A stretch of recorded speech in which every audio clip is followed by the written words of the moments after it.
Master minds commerce చదవాలనుకునే 10th inter విద్యార్థుల తొలి ఎంపిక. నమస్తే రమగారు. నమస్తే జయ. రమగారు, రొటీన్గా కొన్ని పనులు చేస్తూ ఉంటాం మనం కదండి. ఆఫీసులకి వెళ్ళేవారు మార్నింగే లేవటం, పిల్లల్ని రెడీ చేసుకోవటం, వాళ్ళు రెడీ అవ్వటం, బాక్సులు పెట్టుకోవటం, ఆఫీస్కి వచ్చేయటం, మళ్ళీ ఇంటికి వెళ్ళటం, మళ్ళీ నైట్కి ఏం వండుకోవాలి, ఏం తినాలి, రేపటి బాక్సులు ఏంటి. లేదు, ఇంట్లో ఉండేవాళ్ళు ఉంటారు, పిల్లల్ని పెద్దవాళ్ళని అందరినీ పంపించేశాక ఖాళీగా ఉంటారు, కాస్త రిలాక్స్డ్గా. ఆ టైం ఒక్కొక్కసారి ఏమనిపిస్తుంది అంటే, ఖాళీగా ఉంటున్నా, నేను ఏదైనా ఒకటి చేస్తే బాగుండు అనే ఒక ఆలోచన వస్తుంది. ఇంకా ఆసమ్మ ఓసమ్మ అనుకుంటే కబుర్లు చెప్పుకోవటము, చుట్టాలకి ఫ్రెండ్స్కి కాస్త ఎంతసేపు మనం మాట్లాడుకుంటాం, ఎన్ని రోజులు మాట్లాడతాం. వాళ్ళకంటూ స్వతహాగా ఏదైనా ఒక వర్క్ ఉందనుకోండి, దాని మీద ఉంటారేమో బహుశా. బోర్ కొడుతుంది నిన్న అనే మాట వింటూ ఉంటాం కదా.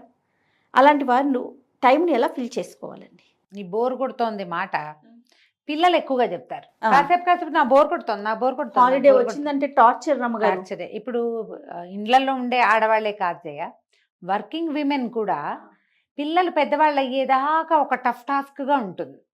ఎందుకంటే పిల్లల ఏర్పాట్లు చాలా ఉంటాయి కదా. వన్స్ వీళ్ళు ఏ కాలేజీలకో బయటికి వెళ్ళిపోయాక భార్య భర్త ఇద్దరే మిగులుతారు. అస్సలు ఆఫీస్ ఉన్నా కూడా ఇంటికి వచ్చేసరికి ఖాళీ ఇల్లు కరుస్తున్నట్టుంటుంది. బోరే. శని ఆదివారాలు బోరు, పండగ సెలవులు ఒక్కొక్క రోజు పండగలు వస్తాయి చూడు, సింగిల్ డే సెలవులు, అప్పుడు చాలా బోరుగానే ఉంటుంది. ఇళ్లలో ఉండే వాళ్ళకి ఎలాగూ బోర్ ఉంటుంది. ఇది సహజంగా బోర్డమ్ అని జయించడం ఎలా అనే బేసిక్ క్వశ్చన్. అంతే అంతే, మీరు అన్నట్లుగా రమ్మగారు, ఇంట్లో ఉండేవారే కాదు, పిల్లలు హాస్టల్కి వెళ్ళిపోతారు ఒక వయసు వచ్చాక, లేకపోతే పెళ్ళిళ్ళ వెళ్ళిపోతారు, విదేశాలకు వెళ్ళిపోతారు, వీళ్ళిద్దరే మిగులుతారు. వీళ్ళు ఉద్యోగస్తులు అయినా కూడా నిజంగా 100% అండి. సాయంత్రం అయ్యేసరికి నేను నా సంగతి నేను చెప్పను నీకు, ఎప్పుడు అది అంటూ ఉంటారు, బావురుమంటుంది ఇల్లు, ఏమి ఉండదు, ఏం చెయ్యాలో తెలీదు. మళ్ళీ మీకు చేతి నిండా పని, ఫోన్ మోగినట్లే ఉంటుంది, పుంజీడు పుస్తకాలు ఉంటాయి, ఏవో ఉంటాయి, ఏవో ఒకటి సంగీతం దీర్ఘం తీస్తూనే ఉంటాను. ఒకటి కూడా పిల్లల లోటు ఉంటుందా అమ్మగారు? అబ్బా చాలా ఉంటుంది జయ. ఎంప్టీనెస్ సిండ్రోమ్ చాలా బాధిస్తుంది, చాలా బాధిస్తుంది. ఒక 10 రోజులు పిల్లాడు ఉండి వెళ్తే వాడు ఒక 3-4 రోజుల పాటు సాయంత్రం అయ్యేసరికి పిచ్చి వెర్రి ఎత్తిపోయి ఏదైనా తినేసి అటు ఇటు తిరిగి అర్థం కాదు, ఇంకా అర్థం కాదు. ఒక్కోసారి ఏడుపు వచ్చేసి ఖాళీగా ఉన్నట్టుండి అలా అయిపోతాం. అన్ని రోజులు ఒకలా ఉండదు. ఎప్పుడో మనకే వ్యాక్యూమ్ విసుగ్గా ఉంటుంది చూడు, పనిలేవో అనుకున్నవి సరిగ్గా అవ్వవు, ఈ ఇల్లు కూడా ఖాళీగా ఉంటుంది. అలాంటప్పుడు ఇబ్బందిగానే ఉంటుంది. ఎంత బిజీగా ఉన్నా కూడా తల్లుల గుండెల్లో వచ్చే వ్యాక్యూమ్ పూరించడం చాలా కష్టం. ముఖ్యంగా పిల్లల లోటు. అంతే కదండి, పిల్లల లోటు చాలా ఇబ్బంది పెడుతుంది. దీనికి ఏంటంటే ముందు అసలు బోర్డమ్ని జయించడం ఎలా అనేది ఒక పెద్ద పాయింట్. దీనికి బేసిక్ థింగ్ ఒకటి ఉంటుంది జయ, పని ఏదైనా చేయటం. ఈ పనిలో కష్టమైనవి, తేలికైనవి, ఖర్చు పట్టేవి, ఏ ఖర్చు లేకుండా చేసేవి, కాలక్షేపంవి, ఇంటికి ఏదైనా ఉపయోగపడేవి, మనమే ఏదైనా నేర్చుకునేది, నేర్చుకున్న దాన్ని ఎగ్జిబిట్ చేసేది, ఇవన్నీ పనులే. వీటితో పాటు physical exercise, mental exercise, brain gym, ఇవి కూడా పనులే. అక్కడి నుంచి ప్రత్యేకంగా పని కట్టుకుని ఎవరినైనా పలకరించడం, అది పనే. ఆసెమా ఓసెమా కబుర్లు కాదు. ఎవరో దూరపు చుట్టం, శనాదివారాలు వీళ్ళని పలకరించాలి, వాళ్ళని పలకరించాలి, అదొక పని. వెళ్ళి అక్కడి నుంచి ఎవరికైనా వెళ్ళి ఏదైనా చదువు చెప్తావు, పని. ఎవరైనా 2 పిల్లల్ని వాకిట్లో కూర్చోబెట్టుకుని వాళ్ళకి చదువు చెప్తావు, అది ఇంకో పని. 4 మొక్కలు పెట్టి వాటి గొప్పులు తవ్వుతావు, అది ఇంకో పని. ఈ గుణం ఉండాలి. ఈ మొత్తం పనిచేసే గుణాలన్నీ మనకి ఉంటే మనకు బోర్ కొట్టదు. ఎప్పుడైనా వచ్చిన వ్యాక్యూమ్ని మనం ఏదో ఒక పనితో ఫిల్ చేస్తాం. నువ్వు కేవలం రొటీన్గా చేసే ఆ 4 వ్యవహారాలే చేస్తా, నేను కుట్టను, రాయను, చదవను, వినను, మాట్లాడను, చెప్పను, చెయ్యను అంటే బోరు ఫీల్ అవుతాను అని రాసుకోవాలి మనం. అంతే కదా. ఇవి ప్రత్యేకంగా వీటిని అలవర్చుకోవాలి. మీరు గమనించండి, ఈ చిన్నపిల్లల నుంచి, అంటే ఒక 2 పిల్లలు ఒక పిల్లాడో ఉన్నాడు, వాడు చిన్నప్పుడంతా వాడి పరుగు, వాడి క్లాసులు, వాడికి అవి ఏమిటో గదరగోళంగా తిరుగుతాం. వీళ్ళు 9th 10th వచ్చేసరికల్నే నేను డిటాచ్ అయిపోతూ ఉంటారు. మనతో అంత వ్యవహారాలు ఉండవు, మనం నీళ్ళు పోయక్కర్లా, మనం బట్టలు వేయక్కర్లా, అవన్నీ తగ్గిపోతాయి. కొంచెం తిండి ఏర్పాట్లు ఉంటాయి, వేళకి తిండి, టైమింగ్స్, కొంచెం చదువుకో లే కూర్చో పడుకో ఈ ప్రోగ్రాంలు ఉంటాయి. అది కూడా దాటాక వాక్యూమ్ మొదలైపోతుంది అప్పుడే. ఇలాంటప్పుడు మీరు ఏదైనా నేర్చుకోండి. మీకు ఈ రోజున బోర్ కొడితే ఏం చెయ్యాలో నేను చెప్పలేను. మీకు ఎప్పుడైనా బోర్ కొడితే ఏం చెయ్యొచ్చో మీరు ఎలా నేర్చుకోవాలో మాత్రమే చెప్తున్నా. ఇవాళ బోర్ కొట్టింటే తాత్కాలికంగా ఏం చేయగలుగుతాం జయ? ఎవరికైనా ఫోన్ చేసి కాసేపు మాట్లాడతాం, కాసేపు అట్లా రోడ్డు మీదకి వెళ్ళి ఏదైనా విండో షాపింగ్ చేసి రావచ్చు, ఏదైనా కొనుక్కోవచ్చు, తాపీగా నడుచుకుంటూ వెళ్ళండి. ఎక్కువ కార్లు గిర్లు పట్టుకెళ్ళదు, ఏదో కొంచెం క్యాష్ పట్టుకెళ్ళి కాసేపు కాలక్షేపం నడిచి తిరిగి ఏమైనా చేస్తే కొంచెం వాక్యూమ్ ఫిల్ అవుతుంది. ఇది చెప్పగలుగుతాం. వారం నీకు బోర్ కొడితే, రోజు బోర్ కొడితే రోజు బజార్ వెళ్ళమని ఎవరు చెప్తారు? అసలు చేయలేం కదా. ఏదైనా వింటము, ఏదైనా నేర్చుకోవటం, ఇవన్నీ బోల్డ్ ఉన్నాయి కదా కార్యక్రమాలు. వీటిలలో దేంట్లో మీ మనసు రంజిల్లుతుందో ఆ క్రియ ఒకటి కాదు, అవి మల్టిపుల్ థింగ్స్ ప్రాక్టీస్లో పెట్టుకోండి. ఓకే. ఏదో ఒకటి నేర్చుకుంటా అంటే ఒకటి మీకు కాలక్షేపాన్ని ఇవ్వదు, ఒకటి కొన్నాళ్ళకి రొటీన్లోకి వెళ్ళిపోతుంది. మీకు మొక్కలు పని ఉందనుకో, అది రొటీను. మీ వంట చేసుకోవటం, మీ పూజ చేసుకోవటం లాగా మొక్కలు రొటీన్. ఈ రొటీన్కి భిన్నంగా ఇంకొకటి ఉండాలి మీకు. ఇన్ని పెట్టుకుంటే ఏమవుతుంది, ఈ మల్టీ టాస్కింగ్ వల్ల బ్రెయిన్ ఆక్యుపైడ్గా ఉంటుంది. దీంతో మీకు చాలా ప్రయోజనాలు ఉంటాయి.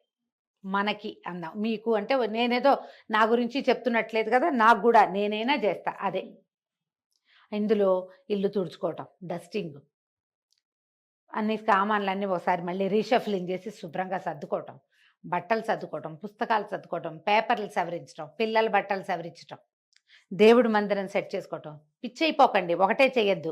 అందుకే ఇన్నని చెప్తున్నా. ఒకటే చేస్తున్నావు అనుకో ఓసిడి కింద పరిణమిస్తుంది. అవును, మనకు అదొక ప్రాబ్లం ఉంటుంది కదా, అందులోకి వెళ్ళొచ్చు. తేపకు ఒకటి పెట్టుకోండి.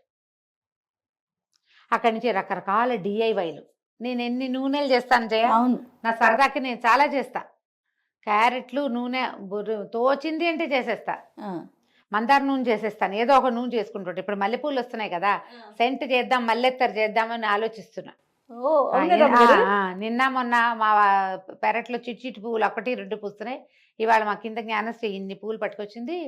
పువ్వులు కట్టి దేవుడి దగ్గర పెట్టాక వంట చేస్తున్న చేతులు అదే వాసన వస్తున్నాయి జయ. మల్లెపూల వాసన వదల్లా అసలు. అనిపించింది మల్లెత్తరు చేసుకుంటే ఎలా ఉంటుంది. నేను రోజు వాటర్ అవి చేసుకుంటాను. అవును అవును రమ్మగారు, మీరు ఇది మాట అంటే గుర్తొచ్చింది. మీరు ఒకసారి క్యారెట్ తో కొబ్బరి నూనె ఫేస్ ఆయిల్ చేశారు, గుర్తుందా? అది ఇప్పుడు ఎంత ట్రెండింగ్ లో ఉందో తెలుసా రమ్మగారు? మీరు ఎప్పుడు అనగా చేశారు? దాదాపు 2.5 సంవత్సరాలు అవుతోంది కదా. మనం యాక్చువల్ గా క్యారెట్ ఆయిల్ 3 ఏళ్ల క్రితం చెప్పాం, 2 ఏళ్ల క్రితం చేశారు కదా. ఇప్పుడు ట్రెండింగ్ ఉంది. ఖుష్బూ గారు వాడారట, అది ఆవిడ ఒక ఇన్స్టాలో పోస్ట్ పెట్టారు.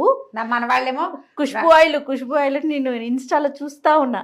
నేను మొన్న మన పిల్లలకి చెప్పాను, రమ్మగారు ఎప్పుడో చేసాం కదా మనము, మళ్ళీ ఇంకొకసారి మన వాళ్ళు జాగ్రత్తగా ఖుష్బూ వాడిన ఆయిల్ అని రాసి పెట్టారు. అదే మళ్ళీ పోస్ట్ చేశారు. అదే అసలు చెప్తాను, దానికి వచ్చిన కామెంట్లు చూసి నాకు నవ్వొచ్చింది. ఖుష్బూకి మీరైతే, ఖుష్బూకి నేను ఎందుకు ఇస్తాను, నాది నేను చేశాను.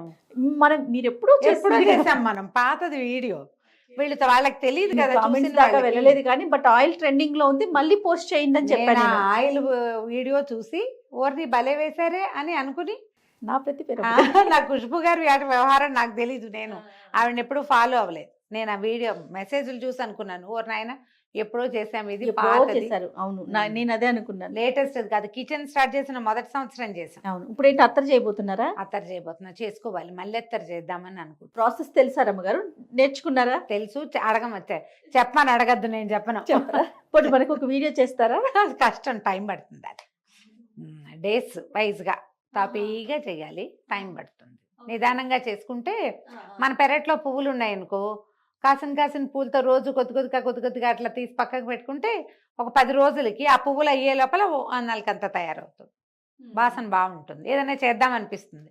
మీరు ఏదైనా ఇలాంటిది పెట్టుకోండి, దాంట్లో మీరు ఎన్ని రకాలు నేర్చుకోవచ్చు. ఇవాళ ఎంత మనకు అందుబాటులో ఉన్నాయి కదా. పైగా ఈ డిఐవైలన్నీ కూడా మీకు ప్లస్ అవుతాయి. మీరు దాన్ని వ్యాపారంగా మలుచుకోవచ్చు, దాన్ని బిజినెస్ చేసుకోవచ్చు, ఎన్ని రకాలు చేయొచ్చు. మీరు ఆలోచించండి, యూట్యూబర్లు ఎంతమందో, మామూలుగా యూట్యూబ్లో వీడియోలు స్టార్ట్ చేసి బిజినెస్లోకి దిగిన వాళ్ళని ఎంతమందిని చూస్తున్నాం. సక్సెస్ఫుల్ బిజినెస్ విమెన్గా ఉన్నారు. అంత పెద్దది కాబట్టి కొంచెం చిన్నది చేసుకుందాము, మన ఇంటి ఖర్చులు గడిచిపోయినా మనకు చాలుగా, శుభ్రంగా. మీకు బోర్ ఎక్కడుంది అప్పుడు? టైం చాలదు, టైం సరిపోదు. ఈ బోర్డమ్మని జయించడానికి మీరు ఏదైనా పెట్టుకోండి, ఎనీథింగ్. ఏదైనా చెయ్యటం అనేది మాత్రం లోపల ఉండాలి. కూర్చుని నన్ను ఎవరైనా రంజింపజేయాలని పొరపాటును కూడా అనుకోకండమ్మా. అవన్నీ ఆ బరువులు మీ నడువులోకి పొట్టలోకి వస్తాయి. లావెక్కిపోతారు మనుషులు. దానివల్ల ఆరోగ్యం ఉండదు. మీరు ఇలా యాక్టివ్గా ఉంటే మనకేంటంటే ఈ మధ్యకాలంలో అందరూ డిమెన్షియా, అల్జైమర్స్ వాటి బారిన పడుతున్నారు. అవును. ఈ సమస్యలు రాకుండా ఉంటాయి. మొనాటని ఎప్పుడు ఒకేలా ఉండటము, ఏ కొత్తదనము లేకపోవటము, ఒంటరితనము, మాట్లాడడానికి మనుషులు లేకపోవటము, ఎవరు లేరో నాకు అన్న దిగులు, ఈ ఎంటీనెస్ట్ సిండ్రోము, ఇవన్నీ కలిసి మిమ్మల్ని పిచ్చి వైపుకి లాక్కెళ్తాయి. పిచ్చి అయిపోం, ఆ దారికి వెళ్తాం. వెళ్ళిపోతాం. సుఖమేది, సంతోషమేది. అంతే. ఉన్నన్నాళ్ళు మనం హ్యాపీగా ఉండాలి. పిల్లలు మనతో ఉన్నా హ్యాపీగా ఉండాలి, పిల్లలు లేకపోయినా హ్యాపీగా ఉండాలి. అసలు మనతో మనం హ్యాపీగా ఉండడం ఎలా అనేది ప్రాక్టీస్ చేయండి. దానికి మీరు ఏం నేర్చుకున్నా, ఏం చేసినా మంచిదే. ఓకే. కానీ చెయ్యడం అనేది మాత్రం మానద్దు. మీరు ఏదైనా చేస్తూ ఉంటే అంతగా బాధించదు, బోరు. అప్పుడప్పుడు కాస్త ఇబ్బందిగా ఉంటుంది. అలాంటప్పుడు ఏముంది, గాల్లోకి నడుచుకుంటూ వెళ్ళిపోండి, బయటికి వెళ్ళండి. ఓ గుడిలోకి వెళ్ళరండి. రోజు అదే పనిగా గుడి పిచ్చే పెట్టుకోవద్దు. కొన్నిసార్లు గుడికి వెళ్ళండి, ఓసారి బజార్ వెళ్ళండి, ఏ ఫ్లవర్ మార్కెట్కి వెళ్ళండి. దూరం బేగం బజార్, మనకైతే బేగం బజార్లు అవి ఉన్నాయి, ఎంత కాలక్షేపం అయిపోతుందో.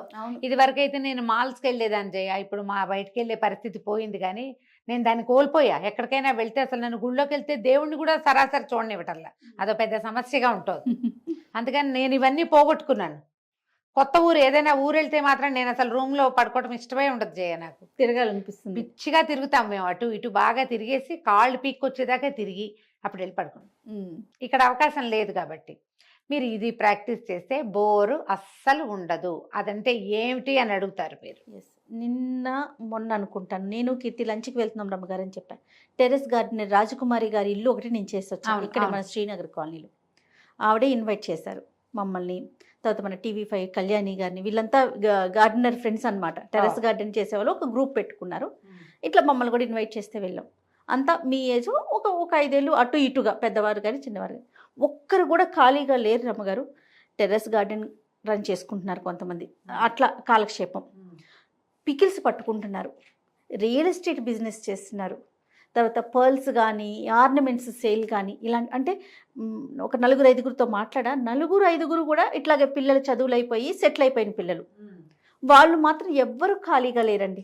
ఎవరి అసలు ఎంత నాకు భలే హ్యాపీగా అనిపించింది. యాక్టివ్గా కూడా ఉంటారు, యాక్టివ్గా ఉన్నారు రమ్మగారు. యాక్టివ్గా ఉంటారు. సొంత ఖర్చులు వెళ్ళిపోతాయి, మన కాళ్ళ మీద మనం నిలబడుతున్నామని ఉంటుంది. ఆత్మనిర్భరత అంటారు చూడు, అది ఉంటుంది.